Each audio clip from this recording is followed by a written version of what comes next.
The Conjuring 4, what we know so far overall. The Conjuring movie universe has a total of 8 movies and counting, but there are only 3 official The Conjuring films: The Conjuring 2, and the newly released horror hit, The Conjuring, The Devil Made Me Do It. Starring Vera Farmiga and Patrick Wilson as Lorraine and Ed Warren, a real-life couple who advertised themselves as paranormal investigators, the movie series is a fictional dramatization of some of their most famous cases. The first film, The Conjuring, focuses on the story of the Perron family who moved into an old house in Rhode Island when strange supernatural encounters start happening.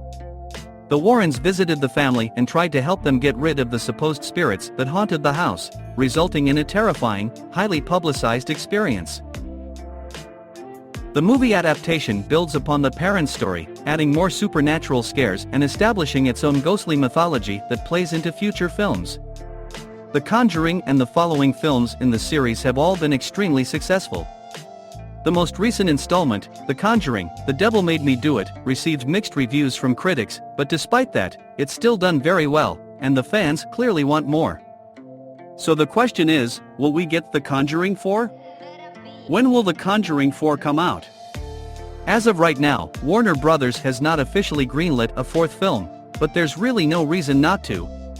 While the universe of The Conjuring keeps expanding, with films like The Crooked Man and a sequel to 2018's The Nun in development, the main The Conjuring films continue to be the most successful, the base that the spin-off films stand on. The main question for The Conjuring 4 is whether or not the movie's stars, Farmiga and Wilson, are willing to sign on for another adventure as Ed and Lorraine. Previously, both actors have been very open about their desire to continue playing the Warrens' empire via Dread Central. If Farmiga and Wilson want to come back, then the studio will likely say yes to another film. As for when fans might see it, that's hard to guess. The Conjuring, The Devil Made Me Do It was greenlit back in 2017, not long after the second film was released, via deadline.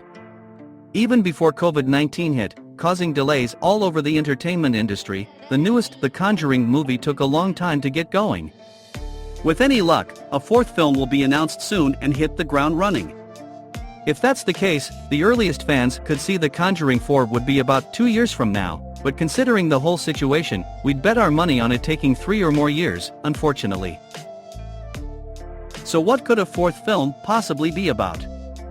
A couple other notorious cases that the Warrens investigated over the years include the supposed haunting of the Snedeker family in Connecticut in 1986, which is the basis of the 2009 horror film The Haunting in Connecticut, as well as the Smurl haunting in Pennsylvania, which consisted of Jack and Janet Smurl's reports that they were haunted by a demon from 1974 to 1989, NBC Connecticut, The Ledger.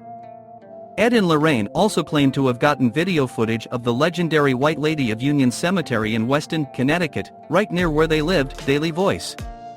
On top of the cases the real Warrens covered, it would be cool to see the couple take on a different well-known haunting, as it is a fictional horror movie after all.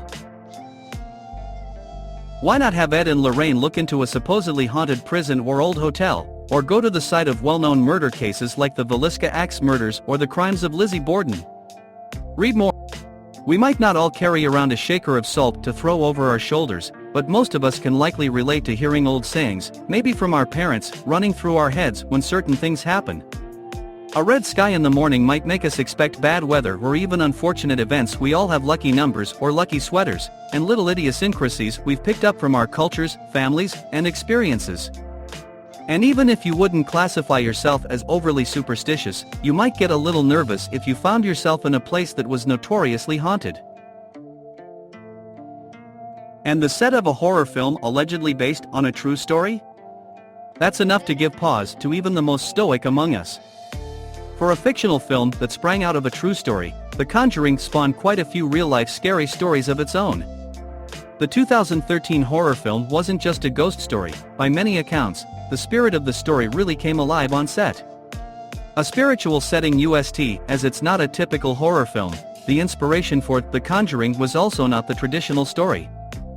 Most fans of the horror universe know that it's based on the real-life case files of Ed and Lorraine Warren, the husband and wife paranormal investigative team who rose to prominence in both the paranormal and entertainment worlds.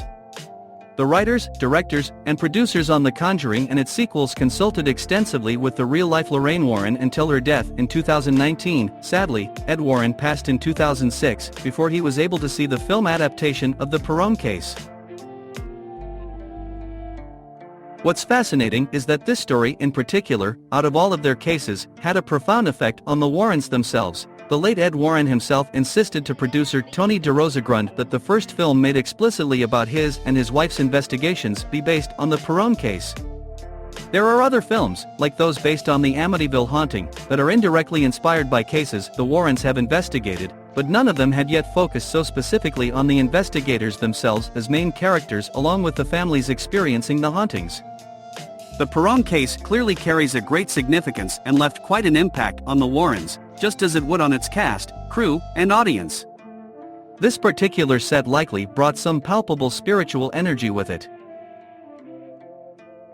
Vera Farmiga certainly felt that presence the actors who played the Warrens were strongly affected by both the Perron case and its dramatization, just like their real-life counterparts, and not just because it spawned a successful film franchise whose universe is still growing today. No, there were some things that happened during the production of The Conjuring that were too creepy to be coincidence. Vera Farmiga, for example, portrayed Lorraine Warren, who professed herself to be a clairvoyant medium. Lorraine's intrinsic connection to the spiritual world seems to have rubbed off on the actress who portrayed her, because Farmiga found herself mysteriously and repeatedly waking up between 3 o'clock and 4 o'clock in the morning on set. It's jarring enough to note that this time frame is commonly known as the witching hour or the devil's hour, a time of night associated with heightened supernatural activity due to the belief that witches, ghosts, demons, and the like reach their greatest power during this window, and that the line between life and death, physical and supernatural, is at its thinnest. But it gets even creepier than that. In this particular film, the specific time window in which the witch character died was during this witching hour. Farmiga was so shaken by the experience that it was she who pointed out to the director the uncanniness of this connection. The actress's sleep troubles persisted even after the movie wrapped.